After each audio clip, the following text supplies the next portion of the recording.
Day 6 of LSU fall camp, which included a full tackle scrimmage period. We've got your play-by-play locked on LSU. Here we go.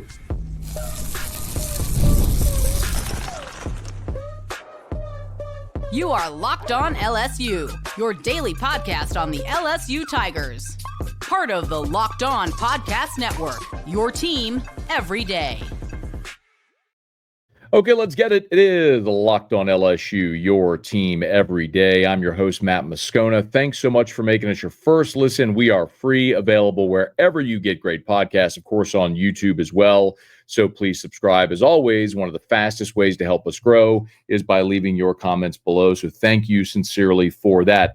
LSU was back on the practice field Tuesday for about a 2-hour workout. As Brian Kelly said, it was the first full padded practice, and they went nearly 2 hours out on the Ponderosa. This practice included two 11-on-11 full contact periods. The first one was situational, mostly running 1st and 10. The second, which was the final period of practice, was a scrimmage where the offense started at the 20-yard line and they were able to put a drive together. And the spoiler is they did not have a lot of success. It was a day dominated by the LSU defense. And I know, whenever something like that happens and one side of the ball is so very good and so dominant over another, the question always comes, should we be excited about the defense? Should we be worried about the offense? And I get that question. And the answer right now is probably a little bit of both. But the thing that I think everyone has to keep in mind, this was day 6 of fall camp. Day 6. They have 21 of these before you get to game week before Clemson. So day 6, it is a long way to go still. And there are going to be days where the offense dominates and days where the defense dominates and days where it's kind of a push. But this was a bit of a lackluster day for the offense, and boy, did the defense ever take advantage. I'm going to change things up a little bit on you because normally I give you my takeaways and I go through sequentially what happened in practice. What I'm going to do is I'm going to start with the 11-on-11, the final 11-on-11, the scrimmage 11-on-11. This is how they wrapped up practice. So there were officials, there was a chain crew, so it started 1st and 10 from the 20, and the offense had a chance to put together a drive, okay? As best they could. It was 1s on 1s, 2s on 2s. Now, when the first defense went out there, for what it's worth, this is how the first team defense lined up.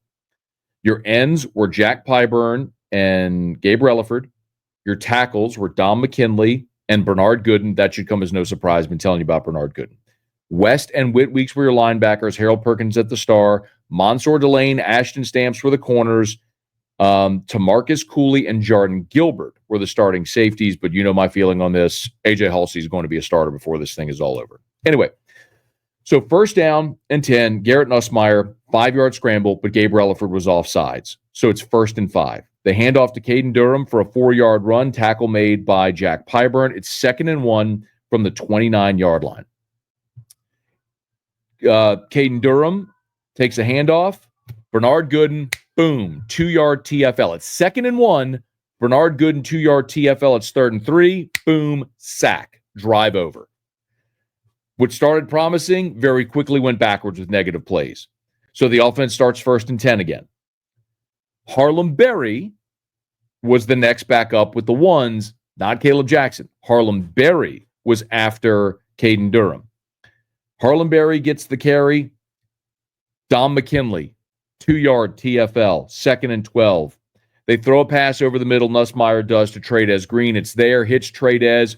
Boom. Full contact. Boom. Jordan Gilbert dislodges the football. Incomplete pass. 3rd and 12. Jack Pyburn, sack, drive over. I'm here to tell you, the defense was flying high and hitting hard, and the offense was not keeping pace. So the 2s go out there. Your second defense, by the way, this is how the second team defense lined up. Patrick Payton, Jamari Butler at end, Ahmad Bro and Jacobian Guillory at tackle, Tylen Singleton, Devon Keys at linebacker, Charles Ross at the star, DJ Pickett, PJ Woodland at corner, and AJ Halsey, Deshaun Spears at safety. That was your second defense. 1st and 10, Kaleb Jackson, again running with the 2s. Kaleb Jackson, 4-yard run at 2nd and 6. They hand the ball off to Xavier Thomas, who gets hit at the line, bounces it out, does a real good job to keep play alive, but DJ Pickett, TFL, for a loss of a yard on the right edge. So now it's 3rd and 7. Pass intended for Berry and Brown. PJ Woodland, pass breakup, 3 and out, just like that. New set of downs for the twos. It's 1st and 10. This time, we got to see JT Lindsay, the other freshman running back. He carries for 10 yards right up the gut. 10-yard carry, first down that the offense has gotten. A 10-yard rush up the middle by JT Lindsay. 1st and 10, another carry for 2 yards. It's 2nd and 8. Michael Van Buren's being pressured. He scrambles for 1 yard. It's 3rd and 7. Tylen Singleton on a blitz. Sack, drive over. Y'all, the offense could do next to nothing. So the ones come back out there. 1st down. Jack Pyburn, 5-yard TFL on Caden Durham at 2nd and 15. Check down pass to Caden Durham because here comes the pressure, makes the reception, 1 yard. It's 3rd and 14. This was the only life the offense showed. 3rd and 14, Nussmeier to Kyle Parker over the middle for a 19-yard gain to move the sticks. That was to the plus 45 on 1st down. They run the counter to Caden Durham, 45-yard touchdown. Jordan Gilbert missed the tackle. That's happened in every single practice so far. If you're an everydayer, shout out if you've been following our practice reports. Every time we've seen 11-on-11 periods, we've seen that happen. The defense kind of have the upper hand, but the offense, boom, will pop a big play. And it happened again here. Caden Durham made Jordan Gilbert miss and was off to the races down the right side. The interesting thing is the last 2 times happened on the left side. This time was the right side for Caden Durham on a counter. So plant foot in the ground left, counter to the right, up the right side with Weston Davis at right tackle and Josh Thompson at right guard. Boom, found the crease right up the field. They're going to have a lot of success with that play because clearly it's one they've been able to block effectively. The twos went back out there this time with Colin Hurley at the quarterback. Completed pass to Berry and Brown for a short gain. Completed pass to Xavier Thomas for a 6-yard reception. On 3rd and 4, it was a completed pass to Destin Hill for a short gain, and then practice was over. So understand, in those 11-on-11 periods, you had a Bernard Gooden with a TFL, a sack, whose number I didn't get, forgive me, Don McKinley with a TFL, Jack Pyburn with a sack. You had Tylen Singleton with a sack, another TFL by Jack Pyburn.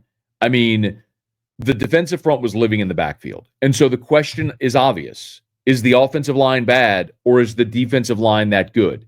And I think the answer right now is I am really, really high on this defensive line because when I look at all those guys I just mentioned, when I look at Dom McKinley, Bernard Gooden, Gabe Relaford, Jack Pyburn, Ahmad Bro, Jamari Butler, Patrick Payton, Jacobian Guillory, those are all NFL draft picks. Every one of those guys. Guillory might be the exception just because of the injury history, but all of those guys are going to be drafted by the NFL. Those are NFL veteran defenders who are going to be NFL draft picks, and there's a wave of them. They're going to be good. This team is going to rush the passer. And I think the offense has an unenviable task with that offensive line with 5 new guys trying to figure each other out. At one point when they were going scout team, so the offense was running against a scout defense, right? They kept running a play to the left side, and that's where Tyree Adams and DJ Chester were on the left side of the line of scrimmage, and Joe Sloan kept making them run the play over because they kept getting the blocking scheme wrong. And I think that's just part of it. I'll continue to say this. I went back and I watched again the pass rush drill, offensive defensive line pass rush drill. Tyree Adams won 2 reps against Jack Pyburn in 1-on-1. DJ Chester got bull rushed by Ahmad Bro. Braylon Moore won a rep against Don McKinley. Josh Thompson hadn't been able to beat Bernard Gooden, but he's just been great. Weston Davis split a pair of reps against Patrick Payton. My point is the talent is there offensively on the line. They have the talent. I'll continue to hammer that point. They have the talent on the offensive line. It's about getting those 5 to play as one. They got 3 weeks to figure it out before they go to Clemson. So those are my takeaways from the first 11 on 11. I'll run through my notes on the 7 on 7 period and the other 11 on 11 period from Tuesday. When we continue here, it's Locked on LSU, your team every day. Time to fuel up and turn it up with 5-Hour Energy Transfusion. It brings the bold grape, ginger, and lime flavor of your favorite golf drink, minus the alcohol, into a quick, energizing shot. Whether you're sinking birdies or just making memories with friends, this one's a hole-in-one for your energy game. Let's be honest. Some days on the course or off it, you just need that extra boost to stay sharp and energized. So find your extra energy with 5-Hour Energy. Golf is all about good times with good people and good flavors, of course. The grape ginger lime flavor gives you the best parts of your clubhouse go-to without chasing down the bev cart. If you go to 5hourenergy.com today, that's the number 5hourenergy.com, you can use my promo code, LOCKEDONGOLF, to receive 20% off your order. This offer is only valid until September the 30th on one order and cannot be used with other promotions. The code is not good on subscription orders. Whether you're meeting up with friends or trying to turn 18 holes into 36, get the energizing boost you need to power through. Order transfusion-flavored 5-Hour Energy shots today. So earlier in the practice, and by the way, media got full availability. When they started practice, the first thing we saw was hurry up, no huddle. More of the same, beautiful deep touchdown pass from Nussmeier to Destin Hill. Trey'Dez Green also caught a touchdown pass in the back right corner of the end zone. Michael Van Buren missed an open Berry and Brown deep, which we continue to see accuracy be an issue for Michael Van Buren. I mentioned the scout team that we talked about just a bit ago. They went half lines, where half the line of scrimmage goes against half the defensive line of scrimmage. During that period, we got to watch 3-on-3 DB receiver drills. A.J. Halsey came up with an interception of Michael Van Buren in that period. So there was some good. When they went individual, we saw the quarterbacks and receivers throwing. And Brian Kelly made mention of some lack of urgency in his post-practice press conference. There was a point where Donovan Green ran an out route to the sideline, beautiful ball, and Nuss put it right on him, and he dropped the ball. And you could hear Joe Sloan yelling, lack of urgency is a killer. And they need these guys locked in on every rep, every play. 83 also had a drop on a deep ball. Again, Brian Kelly talked about this after practice. That was Teron Francis had a drop on a deep ball in that period as well. They did the wide receiver DB drill. Trey'Dez Green, a beautiful double move on Jordan Gilbert to create massive separation. He's just going to be a problem. A great toe tap catch by Kyle Parker against Mansour Delane.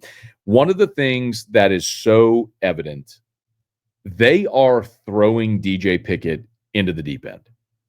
And this is baptism by fire.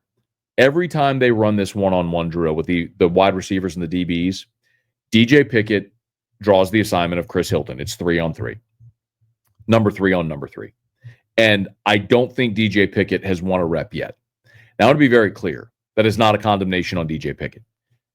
It's to illustrate what they think of DJ Pickett, because he is going to have to help them immediately. Like, he is going to be on the field with significant snaps against Clemson. And Clemson's got dudes like Chris Hilton. I mean, they got 2 first-team all-conference receivers, one that might be in the running for the Blitnikoff by the end of the season. So you're going to see this every week. You're going to see some version of Chris Hilton. So everybody's got somebody who's their best player. And so they are not letting DJ Pickett dip his toe in the water against other freshmen. They're like, hey, get out there against the senior who's going to maybe lead this team in touchdown receptions and get him one-on-one every rep.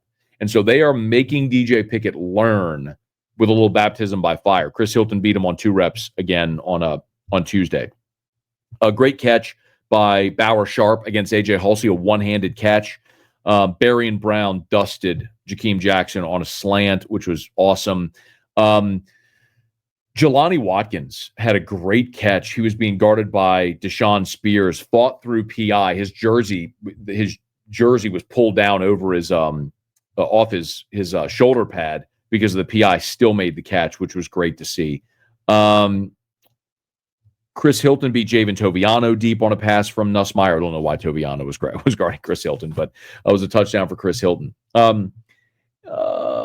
11 had a bad, Michael Van Buren had a bad throw. Xavier Thomas was open. PJ Woodland was in coverage, and he missed him wide, threw the ball out of bounds. That's about all of note from that drill. There was a miscommunication with the receiver and Colin Hurley. Receiver broke off a route. Hurley threw it deep. Some of that's just communication with young players. They did run it. This is an interesting note. They did run a special teams period. They were running punt block. So on punt block, the 3 rushers on the punt are AJ Halsey, Jaden Breaker, and Tradez Green. They have Tradez Green lined up as the left end on punt block. So basically it's turn the corner and extend. So don't be surprised if when they're going punt block, you see 14 with his hand in the dirt on the left end trying to come around the edge to get a punt block. So the other just a couple of notes from 7-on-7. Ashton Sams had a nice pass breakup working against Berry and Brown. West Weeks had a nice pass breakup guarding Tradez Green. There was the backup quarterbacks just ran a lot of checkdowns. Nuss hit a beautiful pass to Bauer Sharp on the sideline with Stamps in coverage, threaded the needle, went for a touchdown. So some nice plays there as well. The first 11-on-11 period, this was situational, right? So it was primarily running 1st and 10. The last time we saw 11-on-11, they were running 2nd and 10 or 2nd and 4, 3rd and 4. It's basically to allow Joe Sloan those play calls in those situations. This was just 1st and 10, 1st and 10, 1st and 10, 1st and 10. Offense, first team ran 6 plays, then the twos ran 4 plays. So here were the plays. It was 10 plays. Here you go. First play was a handoff to Caden Durham. It was stuffed. Second play, Nuss was pressured. He scrambles to his right, throws incomplete. Third play, handoff to Caden Durham for 5 yards to the left side. Harlem Berry went in with the ones. Handoff left side for 4 yards. The last play, like they've done, they went deep to Chris Hilton, and he was open, and Nussmeier just underthrew him. So Hilton had to kind of stop, come back to it as he was going to the ground, bounce kind of off his hands, his chest, incomplete. But would have been a touchdown if Nuss had a little bit more on it. The twos went in there, and interestingly enough, with the twos on this series, Cohen Eccles was the second team center, and Bordelon was second team right guard. Ori Williams was second team right tackle. Whereas Eccles had been running second team right guard with Braden Augustus playing center to get Eccles reps at right guard. First snap, Eccles airmails it over Michael Van Buren's head, so they blow the play dead. Second play is a handoff to JT Lindsay. PJ Woodland made the tackle. Then Colin Hurley got 2 reps. First was a completed pass to Xavier Thomas over the middle for 9 yards, and then he fumbled a handoff. Like I said, it was a lackluster day for the offense. It was not a banner day for the offense. I don't worry about it too much because I know this offense is going to be really good. Garrett Nussmeier's known for 4,000 yards. You've got a bunch of offensive linemen who have started. Braylon Moore's a 2-year starter. Josh Thompson's a multi-year starter. DJ Chester started every game for you last year. Caden Durham is your leading returning running back. Aaron Anderson still isn't out there yet, but look at all the wealth of talent at receiver. This offense has veteran talent everywhere. They're going to be really good whenever they piece it all together, right? It's just a matter of them all getting reps together at this point with all the different transfers that are going to be impacting the game. And the defense had their ears pinned back and their hair on fire on Tuesday and wrecked things. And that's great to see because the big question about this team is, with all the transfers you added, is the defense going to be good? And my goodness, were they on Tuesday. Now, the Tigers are back at practice on Wednesday with no media availability. They have a recovery day Thursday. They'll have a lighter practice Friday, which we will be able to see, and then a scrimmage on Saturday. And as I told you, whenever the Tigers are out there, we'll certainly keep you up to date with all these practice reports. Hey, thanks so much for finding the show. Thanks for making us your first listen. If you're on podcast, please subscribe on your favorite podcast app. Rate us, leave a review. If you're on YouTube, smash that like button, subscribe to the channel, and hit the bell so you're notified whenever we post a new video. And let a friend know that they love the Tigers. We got you here every single day for Locked on LSU, your team every day.